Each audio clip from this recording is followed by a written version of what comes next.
Predictions are rolling in for Chimaev versus Strickland, and no one's more qualified to weigh in than Dricus Du Plessis, since he's faced both fighters firsthand. He went on record backing Strickland to do great against sports, pointing specifically to Sean's striking and his elite ability to get back to his feet after takedowns. Du Plessis made it clear he believes Strickland is a tougher stylistic matchup for Chimaev than Imavov, noting that Strickland has a unique ability to make people fight his fight, and if you have not been in there with him, it is very hard to figure him out in a short period of time. Now here is the context that makes Dricus one of the most qualified people to speak on this. He holds 2 wins over Strickland, but was on the other side of a dominant performance when Chimaev took his belt at UFC 319. And then came the bold statement. DDP says he has already solved the puzzle on Chimaev, and when the time is right, he wants that rematch. He still believes he is the better MMA fighter overall, and will be ready to prove it when the time comes. Let's roll the clip and hear DDP break it all down. I know Imavov and Khamzat kind of don't want to fight each other. I'm not really excited for that fight. Not a lot of people are, but the Strickland fight, I believe I faced Strickland. In the striking, he definitely beats Khamzat for sure. Khamzat, a problem to deal with when he has you on your back. We've seen that many times. With Strickland, what he does brilliantly, I took Strickland down, I think 7 times. The way he gets up to holding him down is incredibly hard. At Extreme Couture, where they specialize in that cage wrestling, getting back to his feet.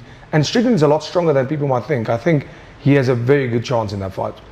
Michael Bisping sat down with Arman Tsarukyan and did not hold back, and it is exactly the kind of conversation Arman needs to hear. Bisping laid it all out for him directly, punching a fan during a walkout, headbutting Dan Hooker at the weigh-ins, getting into random brawls at grappling events outside the UFC. Mike told Arman plainly every single one of these incidents is working against him, and the sport does not need it. What made it even sharper was Bisping subtly putting the spotlight on Arman's management, asking him whether his manager ever tells him to cool it. Each incident individually might be survivable, but together they have piled up into a pattern that even Dana White can no longer ignore. Tsarukyan was recently removed from the UFC pound-for-pound rankings, sending a clear signal about the promotion's stance toward him. He's now expected to rematch the newly crowned BMF champ Charles Oliveira, though he also expressed interest in dropping to featherweight to chase Alex Volkanovski's belt, describing the weight cut as easy. Let's roll the clip and see how that conversation went down. I saw a clip of Dana saying it on a podcast. Yeah. And they said it was definitely a factor in the equation. What's your take? Well, you know. Give him some friendly advice from a former champion. Listen. Should you headbutt someone at a weigh-in? No, you shouldn't headbutt people at a weigh-in, right? You can push them a little bit. You can talk some shit. You can put your finger in the face. But at the end of the day, we're all fighters and stuff gets carried away. Shit gets, and I think for the most part, it's good. I'm not saying it's a good thing and it's not how a martial artist should conduct themselves. But when it gets personal, shit happens, and I'm not perfect. I had moments in my career where, that I definitely regret. But you did punch the fan on the way out. You did headbutt him. And now you're having this fight here. Who's your manager? Danny. Does Danny say, bro, what you doing? Just like chill out a little bit. Oh no. Last time when I headbutt, but like after the wrestling, no, he said he didn't say anything bad. Many fans and pundits were curious how Islam Makhachev would look in his welterweight debut. Some thought he was too big for 155, arguing that 170 would be his natural division, while others worried he'd be small at welterweight. When he stepped into the octagon against Jack Della Maddalena, though, Islam surprised a lot of people. He didn't look smaller than Jack at all. If anything, he looked stronger, fuller, and more powerful than ever. Islam effortlessly took down and controlled the Aussie like it was nothing, showing a level of wrestling and strength that Jack hadn't faced before. Maddalena had previously stopped the takedowns of natural welterweights, but Islam was simply on another level, blending strength and technique to dominate the fight from start to finish. This only fueled the narrative that he had been a too big lightweight, a so-called weight bully, a point Joe Rogan had even backed on his podcast, calling Islam's brutal weight cuts silly and claiming he was never truly a 155-pound man. Now, after claiming welterweight gold, Islam was asked directly about Rogan's old comments regarding his time at lightweight. First, here's Rogan's take. Islam Makhachev is huge. I mean, that guy, how he makes 155 is,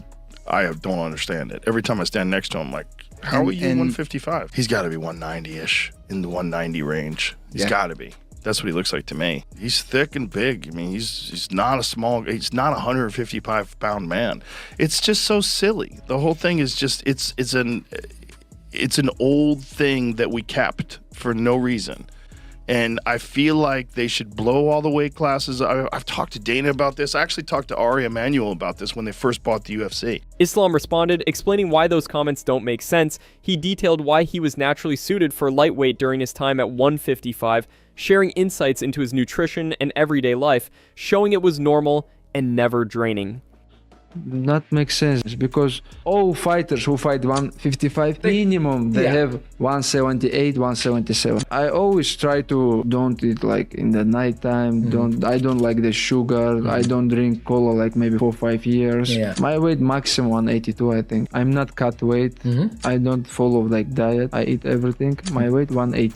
Kamaru Usman is speaking up on the Alex Pereira situation, and he's making a point that's hard to argue with. Usman's main point is, when a fighter is chasing a third world title, an achievement no fighter in the sport's history has ever accomplished, it should be for an undisputed belt, not an interim. He says slapping the word interim on it dilutes the magnitude of what Alex is trying to do. On the Chimaev narrative, Kamaru pushed back firmly on the idea that Alex is ducking Khamzat. His reasoning is straightforward. Pereira is not getting any younger, the heavyweight weight cut is not a weight cut at all, and the division right now is thin enough at the top that the timing makes complete sense. Why wait on one matchup when you can chase history and extend your career simultaneously? In addition, the heavyweight division does not have the same depth of elite talent that middleweight or light heavyweight currently does. Pereira walking in is a massive addition. Let's roll the clip and hear Usman break it all down. I will say this, Henry. I do agree with you that yes, going up for that third title should be for the undisputed.